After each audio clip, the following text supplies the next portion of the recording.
ഒരു മനുഷ്യൻ ആരോഗ്യമുള്ള ജീവിതമാണ് എയിം ചെയ്യുന്നതെങ്കിൽ അവന് പ്രധാനപ്പെട്ട ഘടകങ്ങളിൽ ഒന്നാണ് ആഹാരം എന്നത്. So today we are discussing about fibre അഥവാ ആഹാരങ്ങളിലെ നാരുകളെ പറ്റിയാണ്. എന്തുകൊണ്ട് ആഹാരങ്ങളിലെ നാരുകൾ നമുക്ക് അത്യാവശ്യമാകുന്നു, അവയുടെ ടൈപ്സ് എന്താണ്, അവ എങ്ങനെ നമ്മുടെ ആരോഗ്യത്തെ മെച്ചപ്പെടുത്തുന്നു, ഇതിനെപ്പറ്റി എല്ലാം നമുക്ക് ഇന്ന് ഈ വീഡിയോയിലൂടെ സംസാരിക്കാം. So don't skip the video അവസാനം വരെ കാണുക. All informations are vital. Alright, ഈ ഫൈബർ കണ്ടന്റ് അടങ്ങിയിരിക്കുന്നത് പ്ലാന്റ് ഫുഡ് സോഴ്സിൽ മാത്രമാണ്. സസ്യാഹാരങ്ങളിൽ നിന്ന് മാത്രമേ നിങ്ങൾക്ക് ഫൈബർ നാരുകൾ കിട്ടുകയുള്ളൂ, ശരീരത്തിലേക്ക് എത്തുകയുള്ളൂ. നിങ്ങൾ എപ്പോഴും ചിക്കൻ, മട്ടൻ, ബീഫ്, എഗ് തുടങ്ങിയ അനിമൽ പ്രോഡക്ട്സ് മാത്രമേ കഴിക്കൂ എന്ന് വാശി പിടിച്ചാൽ ഇതിൽ നിന്നൊന്നും നിങ്ങളുടെ ശരീരത്തിലേക്ക് ഫൈബർ കണ്ടന്റ് അഥവാ നാരുകൾ എത്തിപ്പെടില്ല. ടെക്നിക്കലി പറയുകയാണെങ്കിൽ ഈ ഫൈബർ എന്നത് ഒരു ന്യൂട്രിയന്റ് അല്ല, ബിക്കോസ് ഇറ്റ് ഈസ് ഇൻഡൈജസ്റ്റബിൾ. അതായത് ശരീരത്തിലേക്ക് എത്തിയാൽ ഇത് ഡൈജസ്റ്റ് ആകില്ല, അതുപോലെ അബ്സോർബും ആകില്ല. ഇത്തരത്തിൽ ഡൈജസ്റ്റ് ആകാത്ത, അബ്സോർബ് ആകാത്ത ഒരു കണ്ടന്റ് നമ്മുടെ ശരീരത്തിലേക്ക് എത്തിയിട്ട് നമുക്ക് എന്താണ് ഗുണം എന്ന് വിചാരിച്ച് നിങ്ങൾ ഇതിനെ അണ്ടർ എസ്റ്റിമേറ്റ് ചെയ്യരുത്. ഫൈബർ പൊതുവെ രണ്ട് തരത്തിലാണുള്ളത്. സോളിബിലിറ്റിയുടെ അടിസ്ഥാനത്തിൽ, അതായത് വെള്ളത്തിൽ അലിയുന്നുണ്ടോ ഇല്ലയോ എന്നതിനെ ആസ്പദമാക്കി ഇത് രണ്ട് തരത്തിലുണ്ട് പൊതുവെ. ഒന്ന് സോളിബിൾ ഫൈബർ, രണ്ട് ഇൻസോളിബിൾ ഫൈബർ. വെള്ളത്തിൽ അലിയുന്നതും വെള്ളത്തിൽ അലിയാത്തതും. ഇതിൽ സോളിബിൾ ഫൈബർ നമ്മുടെ ശരീരത്തിലെ ജലവുമായി കൂടിച്ചേർന്ന് ഒരു ജെല്ലി രൂപത്തിലാകും. ഈ ജെല്ലി സബ്സ്റ്റൻസ് ആണ് നമ്മുടെ ബ്ലഡിലെ ഷുഗറിന്റെ ലെവലിനെ കൺട്രോളിലാക്കുന്നതും അതുപോലെ ബ്ലഡ് കൊളസ്ട്രോൾ ലെവലിനെ നിയന്ത്രിച്ച് കുറയ്ക്കുന്നതും. ഓക്കെ, ഇനി ഇൻസോളിബിൾ ഫൈബറിനെ പറ്റി പറയുകയാണെങ്കിൽ ഇത് പേര് സൂചിപ്പിക്കും പോലെ ഇൻസോളിബിൾ ആണ്, വെള്ളത്തിൽ അലിയില്ല. നമ്മുടെ ശരീരത്തിലേക്ക് എങ്ങനെ പോകുന്നോ, ശരീരത്തിനുള്ളിലേക്ക് എങ്ങനെ അകത്തേക്ക് പോകുന്നോ അതുപോലെ തന്നെ പുറത്തേക്ക് വരും. ബട്ട് നമ്മുടെ ശരീരത്തിനുള്ളിൽ ഇമ്പോർട്ടന്റ് ആയിട്ടുള്ള ഒരു ഹെൽത്തി ആയിട്ടുള്ള ഒരു കർമ്മം നിർവഹിച്ചിട്ട് പുറത്തേക്ക് വരും. അതെന്താണെന്ന് ഞാൻ പറയാം.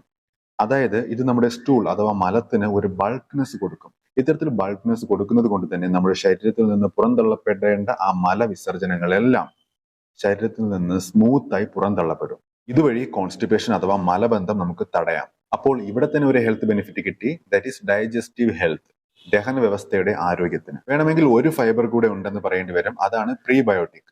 ഈ പ്രീബയോട്ടിക് ആണ് നമ്മുടെ ഗട്ടിൽ കാണപ്പെടുന്ന, അതായത് നമ്മുടെ കുടലിൽ കാണപ്പെടുന്ന ഗുഡ് ബാക്ടീരിയയെ, നമ്മുടെ ശരീരത്തിന്റെ ആരോഗ്യത്തിന് ആവശ്യമായ നല്ല ബാക്ടീരിയയെ, ഗുഡ് ബാക്ടീരിയയ്ക്ക് ഒരു ഫ്യൂവൽ, ഒരു എനർജി സോഴ്സായി ആക്ട് ആകുന്നത്. ഇത്തരത്തിൽ ഫൈബർ അടങ്ങിയ ആഹാരങ്ങൾ കഴിക്കുന്നത് കൊണ്ട് നിങ്ങളുടെ ശരീരത്തിന് ലഭിക്കുന്ന ആരോഗ്യ ഗുണങ്ങളിൽ ഒന്നാമത്തേത് പ്രൊട്ടക്ഷൻ എഗെയിൻസ്റ്റ് ഹാർട്ട് ഡിസീസ്.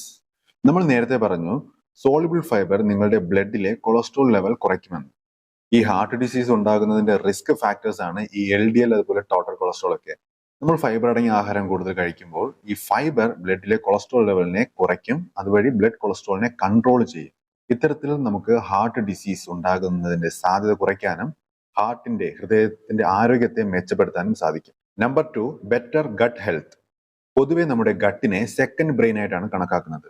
നമ്മുടെ ഗട്ട് അഥവാ കുടലിന്റെ ആരോഗ്യത്തിന് ഫൈബർ അടങ്ങിയ ആഹാരങ്ങൾ അത്യന്താപേക്ഷിതമാണ്. ഇത്തരത്തിൽ ഫൈബർ അടങ്ങിയ ആഹാരങ്ങൾ കഴിക്കുന്നത് വഴി നിങ്ങൾക്ക് മലബന്ധം അഥവാ കോൺസ്റ്റിപ്പേഷൻ ഒഴിവാക്കാൻ സാധിക്കും. നിങ്ങളുടെ മലവിസർജനങ്ങളെ സ്മൂത്തായി പുറന്തള്ളപ്പെടും.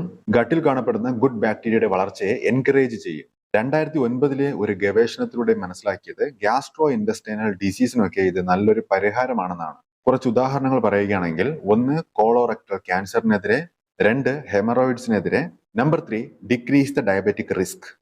ഇവിടെ ഫൈബർ ചെയ്യുന്നത് നിങ്ങളുടെ ഷുഗറിനെ ബ്ലഡിലേക്ക് ആഗിരണം ചെയ്യുന്നതിന്റെ തോത് കുറയ്ക്കും, റേറ്റ് കുറയ്ക്കും. ഇതുവഴി ഷുഗർ സ്പൈക്ക് ഉണ്ടാകുന്നതും കുറയും, അതുപോലെ പ്രമേഹ സാധ്യതയും കുറയ്ക്കാം. Number 4 wait management.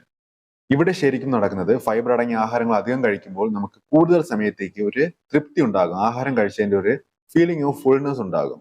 സോ നമ്മൾ വീണ്ടും ആഹാരം കഴിക്കുന്നതിന്റെ ആ ഒരു ടെംപ്റ്റേഷൻ കുറയും. അതുവഴി കാലറി നമ്മുടെ ശരീരത്തിലേക്ക് അധികം എത്തുന്നതും കുറയ്ക്കാൻ സാധിക്കും. സോ ഓട്ടോമാറ്റിക്കലി നമുക്ക് വെയിറ്റ് ഗെയിനും കുറയ്ക്കാം, വെയിറ്റ് ലോസും സാധിക്കും.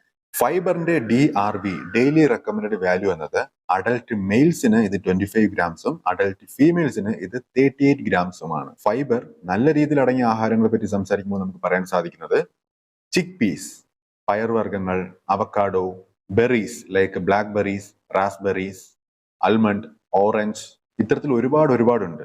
ഫൈബർ അടങ്ങിയ ആഹാരങ്ങളെ പറ്റി നമുക്ക് മറ്റൊരു വീഡിയോയിൽ സംസാരിക്കാം. ഈ ഫൈബറിനെ പറ്റിയുള്ള ഈ ഇൻഫർമേഷൻ നിങ്ങൾക്ക് ഇഷ്ടപ്പെട്ടെങ്കിൽ വീഡിയോയ്ക്ക് ലൈക്ക് ചെയ്യുക.